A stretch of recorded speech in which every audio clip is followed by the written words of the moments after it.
Day মিলটা আমরা দেশব্যাপী ইনশাআল্লাহ আগামী বছরের ভিতরে পৌঁছে দেবো।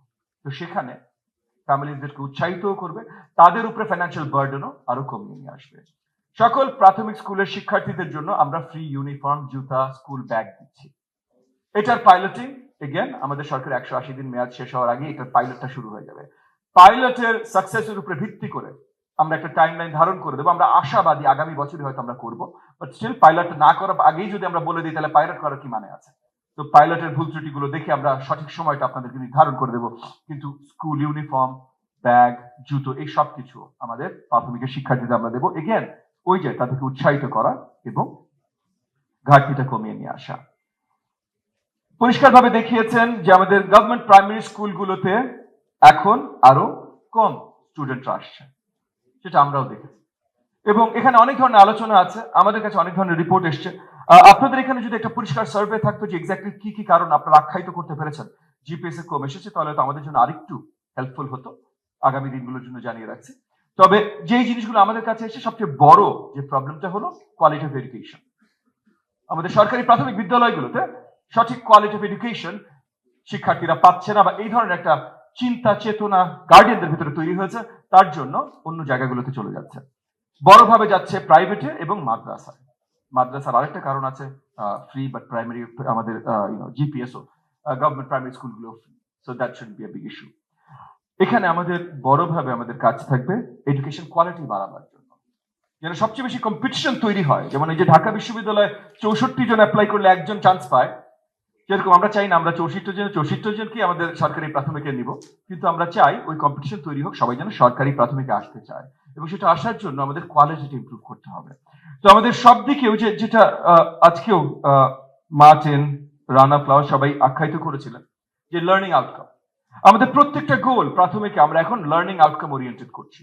আমরা যেটাই খরচ করবো, আমরা বিল্ডিং এ খরচ করি, অনেক ইনফ্রাস্ট্রাকচার অনেক খরচ করি, আমরা টিচারে আজকে আমাদের মাধ্যমিক এবং টেকনিক্যাল এডুকেশনের সচিব মহোদয় আজকে বলে গেলেন যে ওনার বাজেটের বিশাল একটা অংশ যে টিচারের রেমুনারেশন, এগুলো আমরা বড় খরচ করি, কিন্তু খরচ করার সময় আমরা দেখি না আসলে আমাদের ফোকাসটা কি লার্নিং আউটকাম কিনা। আমাদের বেশিরভাগ ফোকাস থেকে আমরা বাজেট কতখানি পেলাম, বাজেট কতখানি খরচ করলাম, সেই জায়গাটাতে আমরা বদল আনছি।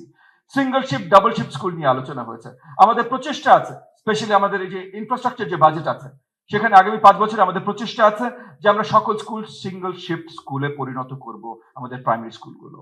সো সঠিকভাবে লার্নিং আওয়ার গুলো আমাদের সন্তানরা পাবে, যেন ওই যে যেখানে আপনাদের রিপোর্টেও এসেছে যে বাড়িতে যে হোমওয়ার্ক করা বা বাড়িতে যে পড়াশোনার যে চাপটা সেটা যেন তাদের উপরে না পড়ে, সিঙ্গেল শিফট স্কুলে আমরা পরিণত করতে চেষ্টা করছি।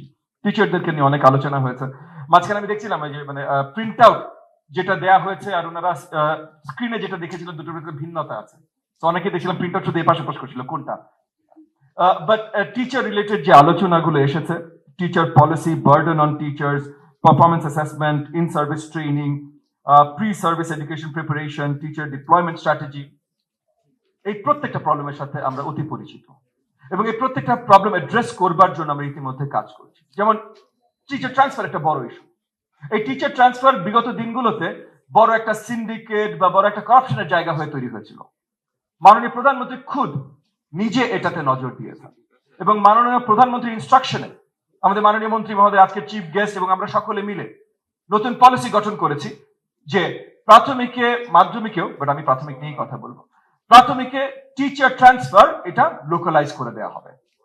সো লোকাল টিম গঠন করা হয়েছে উপজেলা লেভেলে ইউএনওর নেতৃত্বে, সেখানে উপজেলা প্রাথমিক শিক্ষা অফিসার থাকবেন, উপজেলা মাধ্যমিক শিক্ষা অফিসার থাকবেন, 4 জন মেম্বারের টিম করে দেওয়া হয়েছে যারা মাসে একবার বসবেন, ওই মাসে যতগুলো রিকোয়েস্ট এসছেন সেগুলো রিভিউ করে তারা ট্রান্সফার অ্যালাউ করবেন বা করবেন না। সেম জিনিস ডিসির আন্ডারে জেলা লেভেলে করা হয়েছে, ডিপির আন্ডারে আপনার ডিভিশন লেভেলে করা হয়েছে। তো এই যে করাপশনের সব জায়গাগুলো আমরা বন্ধ করে দিতে চাই। টিচারের ট্রেনিং এর জন্য ন্যাপ যারা আমাদের পিটিআই যে প্রাইমারি টিচার ট্রেনিং ইনস্টিটিউট, এটার কারিকুলাম যারা তৈরি করেন তাদেরকে দায়িত্ব দেওয়া হয়েছে যে কিভাবে আমরা নতুন ট্রেনিং রেজিমেন্ট তৈরি করতে পারি, যে আগামী 2 বছর পর থেকে যেন কোনো আনট্রেন টিচার ক্লাসরুমে পা রাখতে না পারে। মিনিমাম একটা ট্রেনিং নিয়েই তাকে ক্লাসরুমে যেতে হবে। এগেন আমার 3.5 লাখের উপরে টিচার এটা একরাতে হবে না। একটা 2 বছর সময় আমরা ধরে দিয়েছি ন্যাপকে, যে একটা প্ল্যান দিতে, যে এই 2 বছরের ভেতরে ওই প্ল্যানটা মাস্ট অ্যাড্রেস যে 2 বছরের ভেতরে সকল টিচাররা ট্রেন হয়ে কিভাবে যাবে। এবং training initial training, in service training, regular CPD, এই সব কিছুর দায়িত্ব ন্যাপকে দেওয়া হয়েছে এবং খুব তাড়াতাড়ি আমরা এক্সপেক্ট করছি তাদের রিপোর্টগুলো তারা প্রেরণ করবেন এবং সেই রিপোর্টের ভিত্তিতে আরো বৃহত্তর আলোচনার পর আমরা ফাইনালাইজ করব। সো টিচারের স্ট্যাটাস কি হবে, বেতন কি হবে, স্ট্যাটাস কি হবে, তাদের নীতিমালায় তাদেরকে আমরা কিভাবে আরো উৎসাহিত করতে পারি ক্লাসরুমে থাকবার জন্য, সেগুলো নতুন নীতিমালা নিয়ে আমরা কাজ করছি। এখানে ডিপিই আমাদের যে অধিদপ্তরের দায়িত্বে আছে সব টিচাররা, সেই অধিদপ্তরকে দায়িত্ব দেওয়া হয়েছে এই নীতিমালা কি হতে পারে। তারা এই মাসের ভিতরে, মানে এই জুন মাসের ভিতরে তারা তাদের একটা ফাইনাল ড্রাফট আমাদের কাছে প্রেরণ করবেন। মাননীয় মন্ত্রী মহোদয়ের নেতৃত্বে আমরা এগুলো ভালোভাবে যাচাই বাছাই করে আরো বৃহত্তর আমাদের স্টেক হোল্ডারদের সাথে আলোচনার মাধ্যমে আমরা ফাইনাল নতুন টিচার পলিসি করব।